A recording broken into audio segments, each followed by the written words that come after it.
कोई दिन खराब नहीं होता है। तद्दिनम दुर्दिनम मन्ये, कोई दिन दुर्दिन नहीं होता है, कोई सा दिन खराब नहीं होता है, सिर्फ दिन एक ही खराब होता है। कितना भी पानी गिर जाए, कितना भी बर्फ पड़ जाए, लेकिन दिन वो खराब नहीं होता है। आज कितना तेज से बर्फ गिर रहा है, लेकिन सभी विद्वान पधारे श्रीमद् भागवत की कथा श्रवण करने के लिए। पानी बरसे, ओले पड़ जाएं, लेकिन श्रीमद् भागवत कथा श्रवण करने जाना है तो जाना है। ये रुचि होती है, इतनी सुंदर रुचि होती है।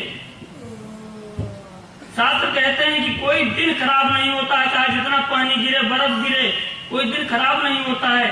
सिर्फ एक ही दिन खराब होता है। कौन सा? यद दिनम कृष्ण पीयूष कथा पाणादि वर्जितम।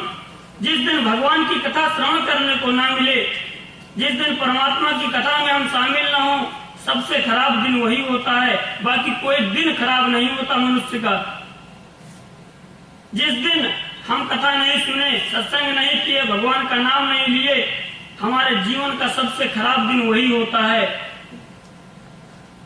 और उस दिन को तो बता दिया, दिवसम बंध्याम कुर्यात। किसी स्त्री को पुत्र नहीं होता तो उसको बंध्या कहा जाता है। किसी अन्य जानवर को पुत्र नहीं होता उसको बंध्या कहा जाता है। लेकिन जिस दिन श्रीमद् भागवत की कथा न श्रवण करे, जिस दिन भगवान के संकीर्तन में शामिल न हो, उस दिन को बंध्या बताया गया है। निसंतान है वो दिन। जिस दिन हम श्रीमद् भागवत की कथा श्रवण करते हैं वही दिन सुंदर है, संतान उत्पत्ति का दिन है। जिस दिन कथा न श्रवण करें उसको बताएगा दिवसम बंध्याम कुर्यात। वो दिन बंध्या हो जाता है, मिथ्या हो जाता है। लेकिन मन में एक प्रश्न उठता है, हमारी जो बुद्धि है अपने से तर्क वितर्क करती रहती है। ये बुद्धि अविद्या है, अविद्या बुद्धि को बताया गया है। ये अनेक प्रश्न करती है, अपने में ही उसका हल कर लेती है। हमारी बुद्धि हमसे आज प्रश्न कर रही थी कि मैं वहां क्यों जा रहा हूं, आज क्यों जा रहा हूं वहां पर मंच पर बैठने के लिए। तो स्वयं से एक प्रश्न उत्पन्न हुआ कि वहां पर समस्त वैदिक विद्वान पधारेंगे, सभी लोग पधारेंगे, इसलिए मैं जा रहा हूं। हल हो गया उसका। लेकिन अगर आप लोगों से पूछा जाए आप लोग क्यों आए हैं, तो आप लोग कहते होंगे कि आज कथा श्रवण कराने व्यास जी आएंगे, महाराज जी कथा श्रवण कराने के लिए आएंगे, इसलिए मैं जा रहा हूं। मैं आपके लिए आया हूं और आप मेरे लिए आए हैं। न मैं कल इतने समय यहाँ पर था, न आप थे। क्यों? क्योंकि मैं सोचता हूँ कल आप यहाँ नहीं थे इसलिए मैं नहीं था, और आप सोचते होंगे कि कल व्यास जी नहीं थे इसलिए मैं नहीं आया था। और 7 दिन बाद न आएंगे हम लोग। क्यों? क्योंकि हम सोचते हैं आप आए इसलिए हम आए हैं, आप सोचते हैं हम आए इसलिए आप आए हैं। ये अविद्या है। अगर हम सोचते हैं हम आए इसलिए आप लोग बैठे हैं, आप लोग सोचते हैं कि हम आए इसलिए सब लोग बैठे हैं, यही बुद्धि अविद्या है। क्योंकि मैं चाहूं किसी को बुलाना तो नहीं बुला सकता, या आप चाहें किसी को बुलाना इस जगह पे नहीं बुला सकते। संतों ने सुंदर भाव कहा है कि कन्हैया की महफिल को कन्हैया ही सजाते हैं और कथा में वही आते हैं जिन्हें कन्हैया बुलाते हैं। किसी की महफिल सजाने से नहीं होता। अगर हम चाहें तो सब लोग आते, नहीं आते, उसकी कृपा है, उसने बुलाया इसलिए आप आए, उसने ही बुलाया जो हम आए हैं। अगर वो न चाहे तो मैं एक शब्द बोल नहीं सकता। अगर एक स्विच को बंद कर दिया जाए पूरी लाइट बंद हो जाएगी यहाँ की, सिर्फ एक स्विच को बंद कर दिया जाए। इसी प्रकार से अगर मैं सोचूं कि मैं आप लोगों को बुलाया हूं, मैं कथा श्रवण करा रहा हूं, तो सिर्फ यहाँ का एक थोड़ा सा एक स्विच जो एक तार लगा है उसको हिला देगा। वो ऊपर बैठा है ना, एक तार हिला देगा कि समझ लो पूरा अंधेरा हो जाएगा। यहाँ पे कुछ एक शब्द नहीं बोल सकते।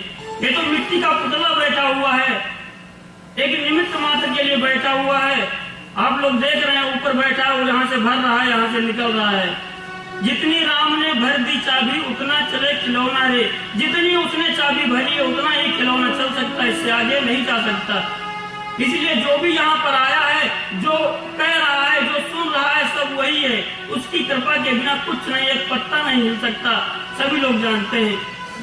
तो ऐसी परमात्मा की लीला है, परमात्मा ऐसी महफिल सजाते हैं अपनी। और जो श्रीमद् भागवत कथा श्रवण करने के लिए हम आए वो है क्या? श्रीमद् भागवत कथा क्या है? कोई शास्त्र है, कोई ग्रंथ है, या कोई भाषण है? श्रीमद् भागवत कथा क्या है और श्रीमद् भागवत कथा किस प्रकार से प्राप्त होती है? मनुष्य को। कहते हैं कि यह भागवत हरि रूप इसका जो सदा चिंतन करे, वह ज्ञान भक्ति विराग से हो पूर्ण, उससे यम डरे। ममता हटे विपता घटे और संपदा घर में भरे, सप्ताह की निर्मल कथा सुन कर्म का बंधन टरे। कहते हैं यहाँ भागवत हरि रूप इसका जो सदा चिंतन करे, जैसे श्रीमद् भागवत कथा ये भगवान का प्रत्यक्ष वांग्मय रूप है, या हरि रूप साक्षात भगवान है। यहाँ पर जो सदा इसका चिंतन करता है, मनन करता है, कोई संसार से भय मुक्त हो जाता है। यमराज उसके सपने में भी नहीं आते हैं, उससे यम डरे, सभी विपताएं हट जाती हैं। ममता जितनी है, मैं तो तोड़ते माया, सब माया हट जाती हैं और संपदा घर में भरे। जो श्रीमद् भागवत रूपी कल्प वृक्ष के नीचे वो कभी निर्धन नहीं हो सकता है। बंधुओं, आप लोग भी देखते होंगे कितने कथाकार, कितने भक्त हैं, कभी निर्धन नहीं होते हैं। सप्ताह की निर्मल कथा सुन कर्म का बंधन टरे। जो हम 84 के योनि माते जाते रहते हैं, सप्ताह की कथा सुन करने से 84 के बंधन से मुक्त हो जाता है व्यक्ति, सबसे अलग हो जाता है। कहते हैं कि जब लग गंगा गाय गोवर्धन तब लग गोकुल गांव गोसाई, और जब लग श्रीमद् भागवत कथा तब लग कलयुग नहीं। कहते हैं कि जब तक श्रीमद् भागवत कथा है धरती पर, उसका पान होता है, उसका श्रवण होता है, उसका प्रवचन होता है, तब तक ये जो कलयुग है अपना प्रभाव नहीं फैला सकता है। कलयुग में इतनी सामर्थ्य नहीं है कि श्रीमद् भागवत कथा के आगे अपना प्रचार कर सके, बिल्कुल नहीं हो सकता है। लेकिन श्रीमद् भागवत में निष्ठा होनी चाहिए। तब ऐसा नहीं है कि हम बगल में पोथी दबाए घूम रहे हैं, उसको कभी खोल के नहीं देखते, उसकी इज्जत नहीं करते, सम्मान नहीं देते, तो क्या वो हमको इज्जत दिलाएगी? कभी नहीं दिलाएगी। जब हम अपने वेशभूषा को अपने उस प्रकार से धारण करेंगे, अपना आभूषण उसको समझेंगे, जीवन का सब कुछ, तब वही हमको भी इज्जत दिलाएगा। जब तक श्रीमद् भागवत कथा में चिंतन मनन निधिध्यासन हमारा मन नहीं उसमें रहेगा, तब तक श्रीमद् भागवत कथा सुनना व्यर्थ है। और जब तक श्रीमद् भागवत कथा अच्छे से श्रवण करते हैं, अच्छे से उसका मनन करते हैं, अच्छे से प्रवचन करते हैं, तब तक कलयुग का नामो निशान नहीं रह सकता है। कलयुग अपना पूरा प्रभाव नहीं फैला सकता है। और कहते हैं कि स्वर बिन मिले न सरस्वती, गुरु बिन मिले न ज्ञान, भाग्य बिना तीर्थ नहीं, भजन बिना भगवान। कहते हैं कि जब तक गुरु नहीं बनाओगे तब तक ज्ञान प्राप्त होने वाला नहीं है। अगर आपके पास स्वर नहीं है तो सरस्वती की कृपा कैसे हो जाएगी? जब तक भाग्य नहीं है तब तक तीर्थ नहीं कर सकते हो, और जब तक भजन न करोगे तब तक भगवान नहीं मिलने वाला, भगवान नहीं मिलता जब तक भजन नहीं करते हैं। कितने अंग्रेज, लाखों अंग्रेज हमारे भारत में सभी लोग रहते हैं, क्यों?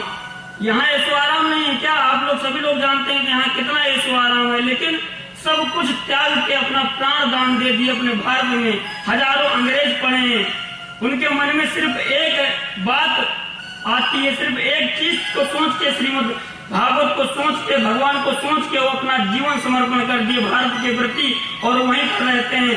कितने लाखों लोग तो यहाँ रह करके भारत के लिए मरते रहते हैं अंग्रेज। उनके मन में सिर्फ एक बात रहती है, उनके मन में क्या रहता है? कहते हैं कि don't very make very, only repeat Hari. कहते हैं कि कोई चिंता ना करो, सब कुछ देखने वाला ऊपर वाला है, लेकिन ओनली रिपीट हरि, सिर्फ भगवान का नाम संकीर्तन करते रहो, भगवान स्वयं कल्याण कर देगा। इसलिए सभी लोग भाव से कीर्तन करेंगे, तत्पश्चात कथा में प्रवेश करेंगे, भागवत में प्रवेश करेंगे। बोले बाल कृष्ण लाल की, श्रीमद् भागवत महापुराण की। तालियों का भरपूर सहयोग करेंगे, क्योंकि ताली से बजाने से रेखाएं हाथ की बदल जाती हैं। मैंने प्रैक्टिकल किया इसका, आप लोग करके देखो। 7 दिन भजन जब तक हो तब तक ताली बजाना, 8वें दिन से अपनी रेखा देखना चेंज हो जाएगी।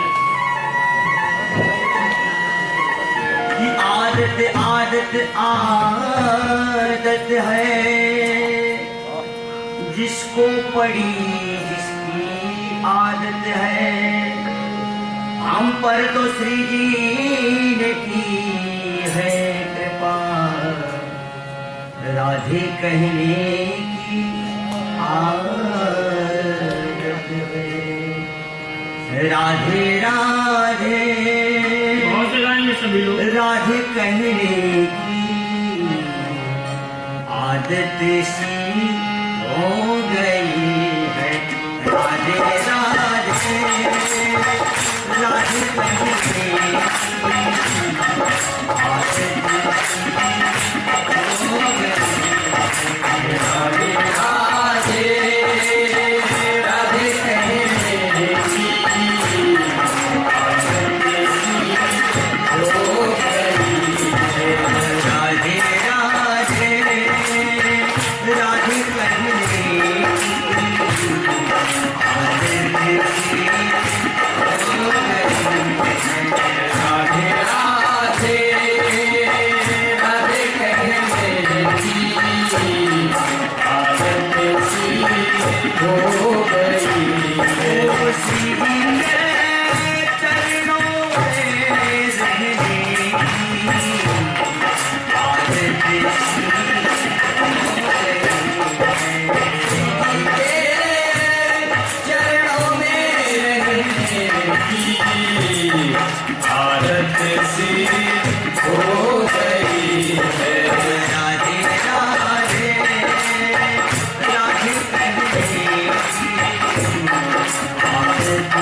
कोई गम भी तो नहीं है। अब चाहे डूबा दो या बना दो, कोई गम भी तो नहीं है। अब चाहे डूबा दो या बना दो, कोई गम भी तो नहीं है। अब चाहे डूबा दो या बना दो, कोई गम भी तो नहीं है। वो तेरे नाम, तेरे नाम मेरी परी